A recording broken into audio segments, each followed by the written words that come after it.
Bonjour les amis, je vous souhaite la bienvenue sur ma nouvelle série de vidéos sur un sujet un peu différent de ceux que j'ai déjà traités. Il s'agit là d'un livre audio d'un auteur qui s'appelle Wallace Wattles, paru en 1910 aux États-Unis et qui s'appelle The Science of Getting Rich, que j'ai traduit moi-même et que j'ai appelé La science de l'enrichissement. Alors pourquoi partager ce livre ici sur ma chaîne YouTube? D'abord parce que plus je peux apporter d'aide aux gens, mieux c'est. Et ce livre a aidé des millions de gens à s'enrichir depuis plus d'un siècle. Et il est vrai que par les temps qui courent, les institutions, les médias, les gouvernements étaleraient plutôt la science de l'appauvrissement que de l'enrichissement, hein.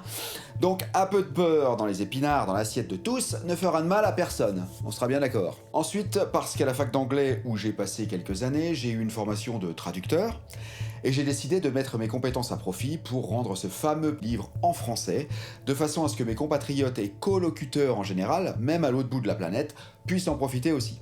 Niveau présentation, à l'instar de ma vidéo sur Ho'oponopono, j'ai scindé chaque chapitre du livre en une vidéo à part entière et en ai fait une playlist numérotée que vous devrez suivre impérativement si vous voulez que ce livre vous soit bénéfique.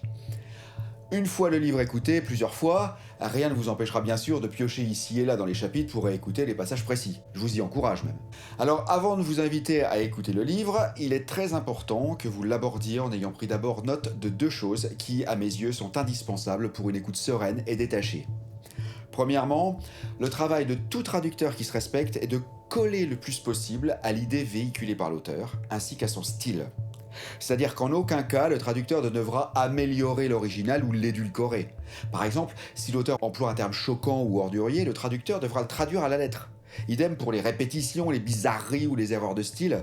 Si l'auteur est léger, grivois, ou à l'inverse lourd, pâteau ou simplement mauvais, le traducteur devra l'être aussi. Donc comme dans cette traduction, j'ai scrupuleusement collé au livre original, lequel, je le rappelle, a été écrit il y a plus d'un siècle, tout ce qui est mots, idées, préjugés, croyances de l'époque pourront aujourd'hui irriter, voire choquer les plus susceptibles d'entre vous. Je rappelle qu'en aucun cas je ne suis à l'origine de ces idées, je n'ai fait que les traduire à la lettre, m'effacer derrière l'auteur. Alors avant de m'insulter en commentaire, j'aimerais qu'on s'en souvienne. Merci. Deuxièmement, j'ai décidé de te tutoyer dans ma traduction. En effet, j'ai fait ceci à dessein pour distinguer les idées générales véhiculées par le vous et les idées personnelles rendues par le tu. Car pour ceux qui ne parlent pas du tout anglais, dans cette langue, le tutoiement a disparu depuis Shakespeare. Tout le monde se vouvoie dans les pays anglo-saxons. Beaucoup pensent que c'est le vous qui a disparu et que tout le monde se tutoie, mais non, c'est l'inverse.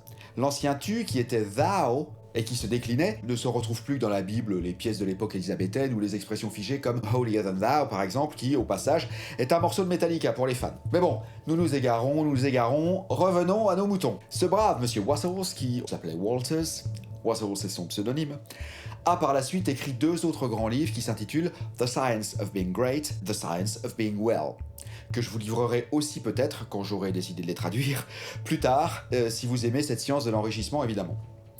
Donc soyez loquaces, voire prolixes dans vos commentaires, plus on échangera, plus le schmilblick avancera. Je peux tout entendre, à condition que ça reste constructif, évidemment, vous commencez à me connaître. Un petit pouce vers le haut, un clic sur abonnez-vous ou sur la clochette, fera plaisir à vous, comme à moi, et surtout partagez avec ceux qui pourraient profiter de ce bel enseignement. Voilà, je vous laisse avec ce bon monsieur Wallace Wattles en vous donnant rendez-vous sur la vidéo numéro 1 qui est sa préface.